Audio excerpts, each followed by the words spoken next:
manifestarem a sua insatisfação contra um agente público? Zero. Qual é a legalidade nisso? E outra, se eu amanhã souber que o Alexandre de Moraes está não sei aonde, aí eu digo, o ministro Alexandre de Moraes vai estar lá, é uma ótima oportunidade de você manifestar a sua insatisfação. Qual o crime nisso?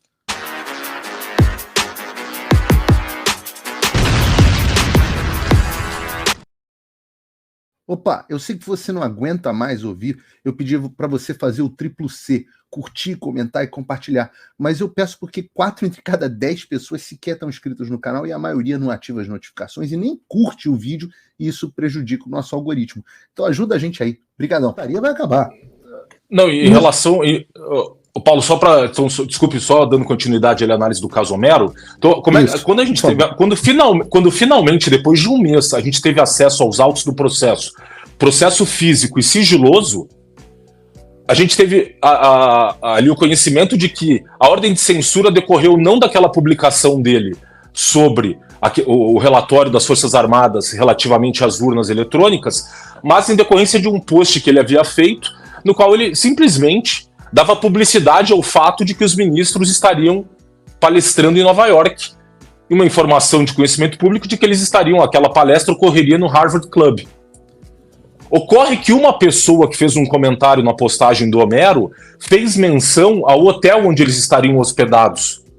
Portanto, o Homero ele foi censurado pelo comentário de um terceiro, a gente veio a descobrir nos autos. Mas explica uma coisa, doutor. Qual é o problema, do ponto de vista legal, de você dizer que as pessoas... de você dizer que é uma oportunidade para as pessoas manifestarem a sua insatisfação contra um agente público? Zero. Qual é a legalidade nisso? E outra, se eu amanhã souber que o Alexandre de Moraes está não sei aonde, aí eu digo, o ministro Alexandre de Moraes vai estar lá, é uma ótima oportunidade de você manifestar a sua insatisfação. Qual o crime nisso? Se eu não incitar a violência, se eu não estiver fazendo doxing para... Qual o crime nisso? Eram todas informações públicas, portanto não havia nenhum problema em dar publicidade a elas, inclusive como uma eventual manifestação. Se eu quisesse tornar públicas, qual o problema? Poderia, não sem problemas. Até porque ali havia o interesse de saber, por exemplo, quem financiou o hotel onde eles estavam hospedados. Uma informação que importa para o público saber. Claro. Né? É uma informação importante. Eu sou contra, pessoalmente, tá? Esse negócio do sujeito tá comendo e você xingar ele, etc. Acho que a mulher que fez uma coisa muito mais elegante, se levantou e falou, eu não como do lado desse cara, e foi embora, manifestou sem xingar o cara com a família, não sei o que, bababá, que eu acho que não é o melhor caminho, o negócio do aeroporto de Roma, não acho que é o melhor caminho. Mas se as pessoas estão lá, o cara tá lá, num compromisso supostamente na função dele lá, fazendo uma viagem, não tá de férias com a família na Disney, ele tava lá com a viagem para fazer palestra, paga por sei lá quem, né? E o cara virou e falou, vai estar lá. Qual o problema disso? Não, e Paulo, para fundamentar essa... Vai me dizer que estava inseguro em Nova York? Entendeu? Paulo, a gravidade dessa ordem de censura é de que ela foi fundamentada, o ministro imputou ao Homero a tentativa de abolição do Estado Democrático de Direito mediante violência ou grave ameaça. Virou esculhambação. Aí virou várzea. Pô, o cara golpe de Estado por dizer onde é que o ministro está hospedado em Nova York é brincadeira. Aí acabou, perdeu completamente, chutou o balde, escreveu. Eu quero saber outra coisa. Ele escreveu na sentença dele que liberdade de expressão não é liberdade de agressão? Escreveu. E botou em caps lock como se fosse um artigo do Código Penal, não? Sim. É isso que vocês resumiram. Vocês todos que bancaram esse tipo de coisa, é isso que vocês resumiram o direito no Brasil. É isso. E um dos fundamentos da decisão é de que seria possível afastar excepcionalmente as garantias individuais do Homero. Como fez comigo. Mas a pergunta, eu tenho uma curiosidade. A reportagem diz que o juiz disse que estava tudo certo, que isso podia ter acontecido, mas que o erro foi procedimental. Qual foi o erro? O que o juiz avalizou e o que é o erro? Basicamente, o juiz disse que em relação ao conteúdo da decisão, ela estava perfeita, não teria nenhum erro. Então, pode censurar as pessoas e acusá-las de Estado o judiciário... Isso foi justiça de onde? Foi Justiça Federal do Paraná, Maringá. Então, a Justiça Federal do Paraná, pô, tá, enorme reputação, né? Então a Justiça Federal do Paraná decidiu que é correto você censurar as pessoas e que constitui a abolição violenta do Estado Democrático de Direito e que tem mesmo que retirar as redes sociais. Ele tratou disso muito en passant, o juiz. Claramente, aí, né, a gente claramente assim, porque ele não queria, de fato, se debruçar sobre o mérito da decisão. Ah, ok.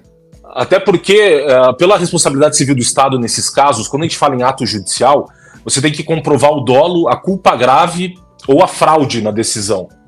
Então, provavelmente ele não quis adentrar esse mérito e por isso foi muito en passant que ele tratou da questão do mérito da decisão. Agora, em relação ao procedimento, ao processo, que a gente fala em erro em procedendo, a forma como o processo foi conduzido, aí sim ele reconheceu esse erro. E por quê?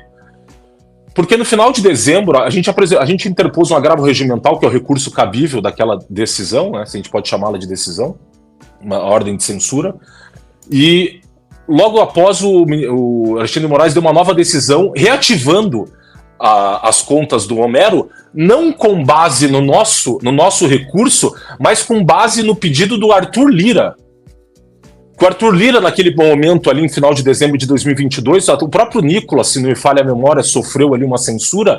Os deputados fizeram pressão sobre o Arthur Lira, e o Arthur Lira, então, expediu um ofício solicitando que o Alexandre de Moraes, dada a cooperação que deve existir entre as instituições, reativasse, no mínimo, pelo menos a conta dos deputados. Ou seja, é uma lei para os deputados e outra lei para o resto da população. Como eu não sou deputado, o Arthur Lira quer que eu me ferre. Foi justamente isso que aconteceu. Ocorre que quando o Alexandre de Moraes dá essa nova ordem para reativar as contas do Homero, ele se esqueceu de mencionar as contas dele no Instagram. Portanto, só foram reativadas as contas no Facebook e no Twitter. E ele ficou sem o Instagram, que era a principal rede de atuação dele, o Instagram. Então nós ali fomos muito rápidos e opusemos um embargo de declaração, que é um tipo de recurso que cabe quando uma decisão é omissa. E aí foi quando nós fizemos então uns embargos de declaração bem duros no tom, assim, porque de fato o Homero já estava, obviamente, muito indignado, né? E ele próprio advogado, inclusive, a título de curiosidade, o Homero foi aluno do Edson Fachin, do ministro Fachin, na Federal do Paraná. E levou todos esses fatos, por meio de uma carta entregue nas mãos do ministro Fachin, o conhecimento de todos os fatos desse processo. Obviamente que o ministro simplesmente, não sei se leu ou não, mas fingiu que não leu porque não tomou nenhuma atitude em prol do seu ex-aluno. Então, o ministro Edson Fachin teve plena ciência do que se passou nesse processo. Então, nós interpusemos esse embargo de declaração, o ministro sentou em cima do processo, a gente ligava no gabinete todo dia pedindo que ele apreciasse esse recurso, até então que, já em março de 2023, o Homero já não era deputado estadual, e o Alexandre de Moraes disse o seguinte: olha, eu não sou mais competente para apreciar esse caso porque o Homero não é deputado estadual. Sendo que ele, enquanto ministro do STF, jamais foi competente para apreciar esse caso. Porque a competência originária, no caso de deputados estaduais envolvendo a prática de crimes, é ou do TJ, quando se trata de crime estadual, ou dos TRFs, quando se trata de crime federal. Portanto, o STF nunca foi competente para apreciar, né, qualquer fato envolvendo o Homero na sua atuação enquanto deputado. Então ele acabou declinando... Imagina de jornalista, né? Imagina de jornalista, que não é nem deputado. Isso que nós estávamos tentando falar com o ministro, que o Estatuto da OAB permite, na verdade, um direito do advogado despachar, conversar sobre o seu caso com o juiz, ele não nos recebeu. Nenhum dos assessores do ministro também quis nos receber. Nós só tínhamos possibilidade de falar com a secretária do gabinete, que é inclusive uma funcionária terceirizada do tribunal, e ela ficava grandemente constrangida, dizendo: olha, não tem muito o que eu fazer, a ordem aqui é que nenhum assessor pode falar com o advogado, né? E tão pouco o ministro fala com os advogados. Ou seja... E aí vocês conseguiram chegar na Justiça na Justiça Federal? Isso, Federal de primeiro grau. E quanto tempo demorou? Entre essa... entre depois que vocês chegaram 3 semanas. 3 semanas. O processo foi para o Ministério Público Federal, o procurador da República logo fez um parecer dizendo que não era o que o Homero estava simplesmente no exercício da sua liberdade de expressão, portanto não havia crime ali a ser apurado. Tem que achar o nome desse procurador para dar parabéns. Os parabéns, se você tiver aí. Se não me falha a memória, Adriano Fernandes. Se não me falha a memória. Parabéns, Adriano Fernandes. E na sequência, o juiz, acatando o parecer do Ministério Público, determinou o arquivamento desse inquérito, que na verdade recebe o nome lá de uma petição autônoma, as PETs, as famosas PETs no STF, né? Que aí vira um apêndice do famoso inquérito 4781, o inquérito das fake news. E aí o juiz determinou, então, o arquivamento desse inquérito e a reativação da conta do Homero no Instagram. E foi aí que nós... Não, eu ia te perguntar como é que isso virou essa indenização. Não, perfeito. Então, diante de toda essa documentação que a gente fez do caso, que a gente precisa ter noção, Paulo, a gente entrou com ações contra as plataformas de rede social, porque elas estavam se negando a nos fornecer o conteúdo da decisão, com uma ação de obrigação de fazer, com base no artigo 19 do Marco Civil da Internet, que elas nos fornecessem a decisão. Elas se negaram, inclusive depois, se não me engano, o Facebook oficiou o Supremo pedindo autorização para o Alexandre de Moraes, falando, olha, Alexandre, eu estou respondendo a um processo na Justiça do Paraná, no TJ do Paraná, que estão me questionando e justamente o juiz está me obrigando a fornecer a decisão. Posso fornecer ou não? Então nós nos municiamos de todas essas provas, contando toda essa história do que aconteceu com o Homero, justamente para municiar já, e entramos então com uma ação indenizatória contra a União. E essa ação, na verdade, até, Paulo, para fins de fidelidade ali aos fatos, eu auxiliei o Homero, mas o Homero fez questão dele próprio assinar. Porque ele também é advogado, e ele, vendo todas as injustiças que foram contra ele praticadas, ele fez questão de ele próprio, em nome próprio, assinar a ação. Então a gente entrou com essa ação indenizatória contra a União, porque no caso, como o Alexandre de Moraes é um agente público federal, a União é responsável por todo e qualquer ato praticado por agente público. Então, ou seja, não tem responsabilização dele, né? Ela tem, mas numa ação de regresso. Quando você consegue a indenização contra a União, aí cabe à advocacia da União apurar se houve dolo ou culpa por parte do agente público, então entrar com uma ação de regresso para cobrar o valor que foi, a pessoa foi indenizada do agente público que praticou o ato ilícito. E esse valor de 20 mil reais, eu acho tão pouquinho, né? O Brasil costuma dar esse tipo de coisa. O cara deixa o sujeito sem rede social durante um período gigantesco e no final 20 mil reais. Pô, 20 mil, imagina na minha atividade, 20 mil reais não é absolutamente nada.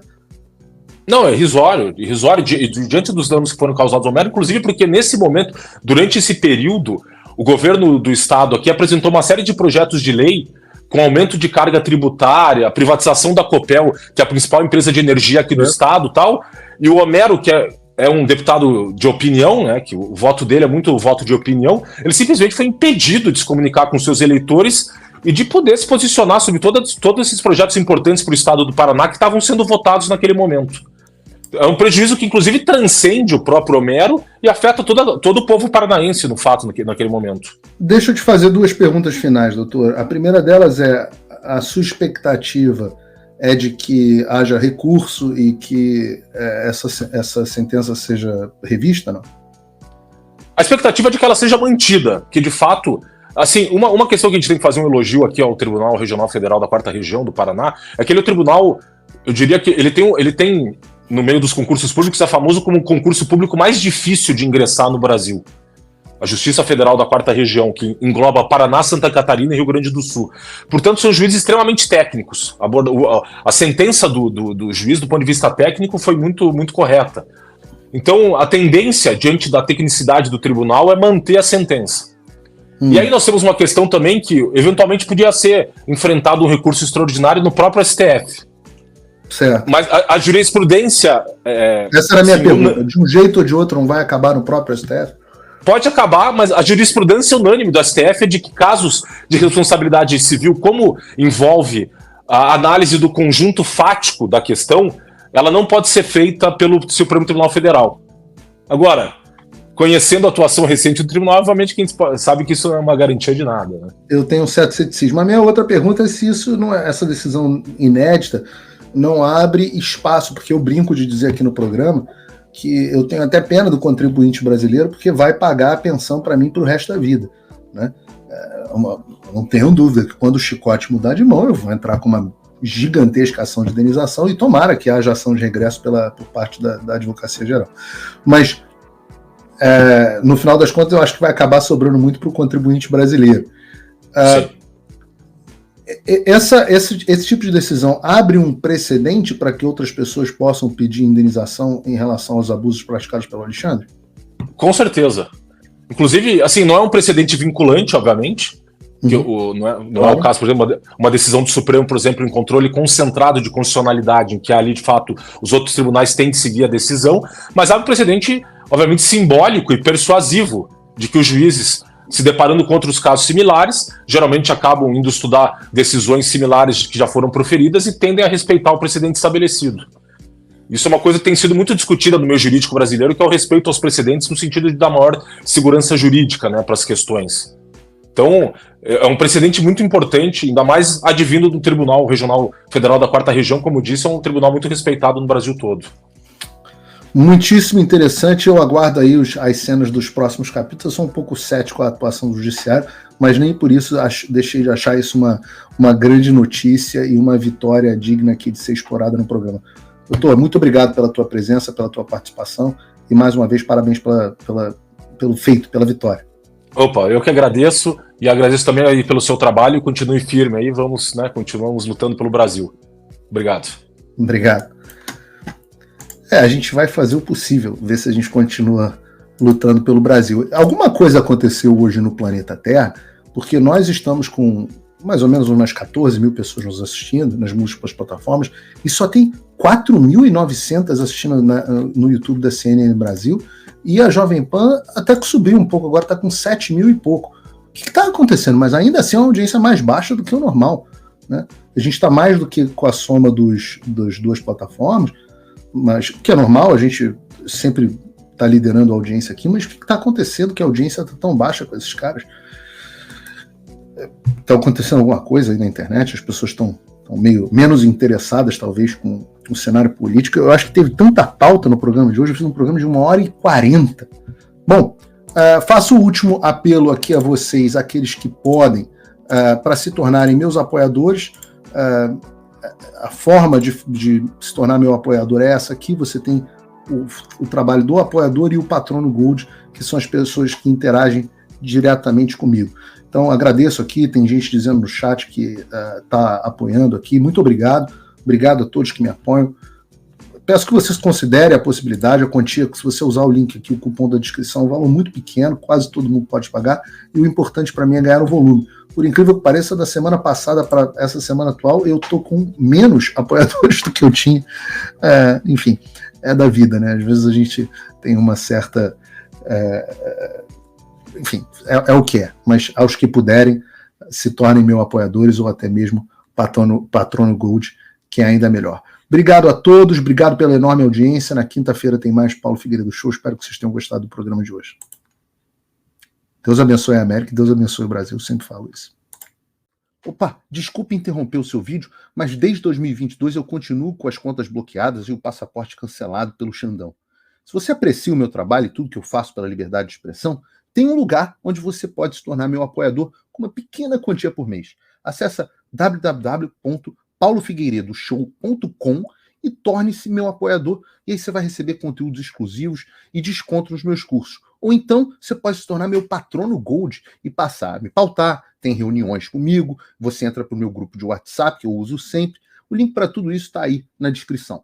Opa, eu sei que você não aguenta mais ouvir, eu pedi para você fazer o triplo C, curtir, comentar e compartilhar, mas eu peço porque 4 entre cada 10 pessoas sequer estão inscritas no canal e a maioria não ativa as notificações e nem curte o vídeo, e isso prejudica o nosso algoritmo. Então ajuda a gente aí. Obrigadão.